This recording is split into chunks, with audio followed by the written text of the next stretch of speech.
Alors, mesdames, messieurs, vous êtes bien sûr sur les rendez-vous des entrepreneurs, la plus grande rencontre internationale des entrepreneurs chaque dimanche à 14 heures justement, heure de Kinshasa.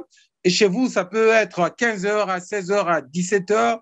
Mais est-il qu'il faut retenir que chaque dimanche, nous nous retrouvons ici pour parler de l'entrepreneuriat. Je rappelle, mesdames, messieurs, aujourd'hui, nous allons parler d'un sujet justement que je trouve très pertinent, trop intéressant justement pour nous, entrepreneurs. L'impact de votre développement personnel sur la croissance de votre entreprise. Laissez-moi ici, si la coach Anne est déjà là, si la coach Anne est avec nous, je vous dis déjà bonjour coach Anne. Je vous laisse la parole. Merci, merci. Le plaisir est pour moi d'être connecté à cette plateforme une fois de plus et surtout d'être ici à ce moment précis, ce moment où les entrepreneurs se donnent rendez-vous sur la plateforme iLead, ce moment où la rencontre des entrepreneurs change le mindset.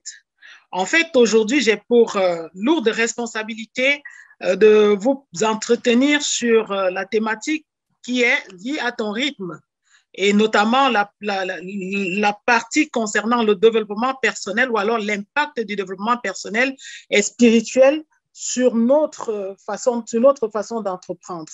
Chacun de nous, où que nous soyons, nous avons un rythme visible et un rythme spirituel.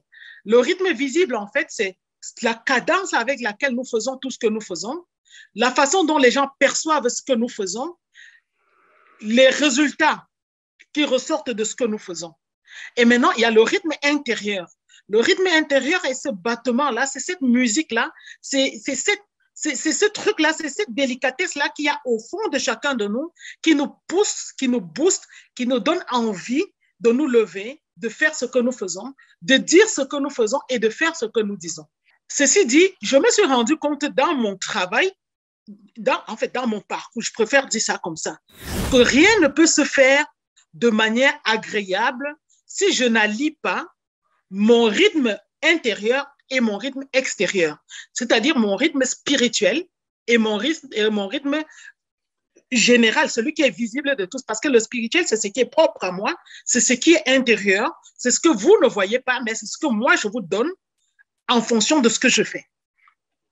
Et je me suis rendu compte que pour avoir cette véritable harmonie-là entre le spirituel et le visible, il faut se donner une mission personnelle d'abord. Cette mission personnelle consiste à travailler sur sa personne. C'est ce qu'on appelle communément développement personnel. Si je suis mal développé, si je n'ai pas pu m'asseoir, parce que quand on parle de développement personnel, c'est d'abord être en harmonie avec soi-même. Si je ne suis pas en harmonie avec moi-même, visiblement, ma relation avec les autres sera chaotique. Une fois qu'on a compris ça et qu'on a travaillé sur nous, on peut considérer le rythme de vie comme étant savoir se connaître. Donc, je vais vous donner là quelques règles qui nous permettent en fait parce que vous voyez, la notion de rythme, quand elle n'est pas bien réglée, il n'y a rien qui va marcher. Et c'est pour ça qu'il est important donc de tenir compte de tout ça pour que le rythme soit au beau fixe. Donc, la règle numéro 1, c'est pouvoir séquencer ses activités. Parce que si vous n'arrivez pas à séquencer vos activités, vous allez vous retrouver mal en point. Il faut être capable de me dire à quel moment vous faites ce que vous faites, chaque chose que vous faites. Je crois que le master coach appellerait ça, dans ses formations, un plan de vie. Vous faites un plan de vie. Et le plan de vie, parce que quand les gens entendent plan, ils entendent vie. C'est comme le plan d'une maison. Et ils entendent vie, ils disent, oui, c'est comment je vais faire le plan de la vie alors que je ne sais même pas combien d'années je vais vivre. Oui, c'est bien de ça qu'il est question. C'est séquencer tout ça. Dire, OK, je me donne les moyens matériels pour me concentrer sur des courtes périodes de travail. La règle numéro 2 qu'il est important de se dire, c'est se fixer des objectifs précis. Parce que ce qu'on a dit, c'est séquencer le travail. Maintenant, se fixer les objectifs précis, c'est choisir une tâche dans un temps limité à faire. Donc, disons-nous toujours que chaque chose que nous faisons, il faut fixer des objectifs. Il faut absolument mettre des contreparties dans ce que nous faisons. Règle numéro 3 que moi j'applique, c'est respecter une alternance travail-repos. Quand vous travaillez sans vous reposer, le risque que vous courez, c'est de ne jamais atteindre l'objectif que vous vous êtes fixé. Le meilleur entrepreneur, c'est celui-là qui dessine son plan de vie et qui aide ses collaborateurs à dessiner leur plan de vie sans avoir peur que ceux-ci vont le quitter le lendemain. Parce que s'ils vous quittent ayant réussi dans leur vie, c'est une des portes à laquelle vous pourrez frapper si le besoin se fait sentir. Règle numéro 4, faire respecter le rythme, votre rythme du travail. S'il y a des choses qui viennent vous interrompre, il faut savoir dire non. Parce que le rythme du travail aussi, c'est ça. Il ne faut pas que quand vous commencez à faire un travail, quelqu'un vient vous dire, oui, ah tiens, j'avais telle chose à faire, est-ce que tu m'accompagnes? Pas, tu te lèves, tu cours, tu pars le voir. Comme dit le master coach, vous allez vivre le rêve de quelqu'un. Parce que si vous continuez à percevoir le non comme un affront, ce sera difficile pour vous de pouvoir réaliser votre propre rêve. Il est important de respecter son temps de travail, de respecter ce qu'on se fixe comme objectif. Si on ne respecte pas ce qu'on se fixe comme objectif, on va se trouver mal. Et donc, le bon rythme, c'est finalement celui que vous pouvez suivre sans pour autant vous mettre en danger ou mettre en danger les autres.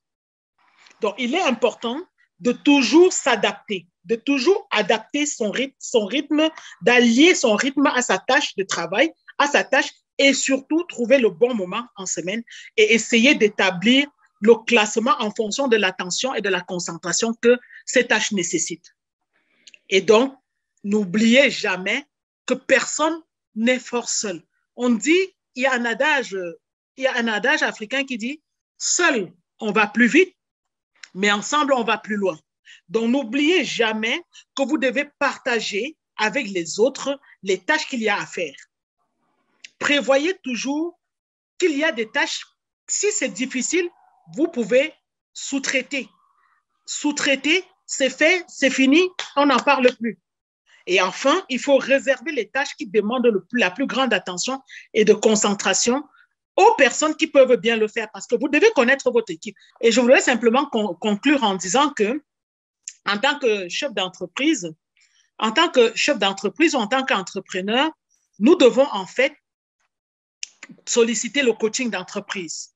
Pourquoi nous devons solliciter le coaching d'entreprise? Nous devons solliciter le coaching d'entreprise pour mieux mobiliser et appréhender les ressources que nous avons en interne.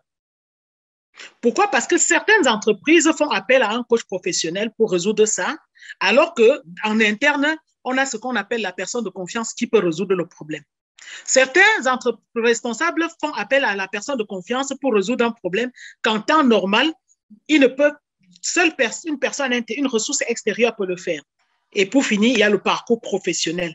Le parcours professionnel, en fait, parce que l'évaluation professionnelle permet de coacher vos collaborateurs pour qu'ils s'épanouissent, pour qu'ils aient plaisir à faire ce qu'ils font.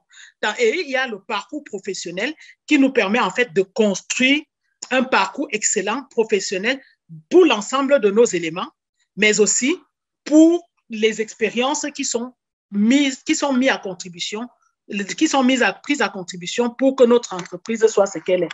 Et pour finir, il y a ce qu'on appelle la carrière ou la promotion. Le plan de carrière, en fait, c'est quelque chose qu'on oublie toujours. On se dit, oui, il est entré chez moi, il était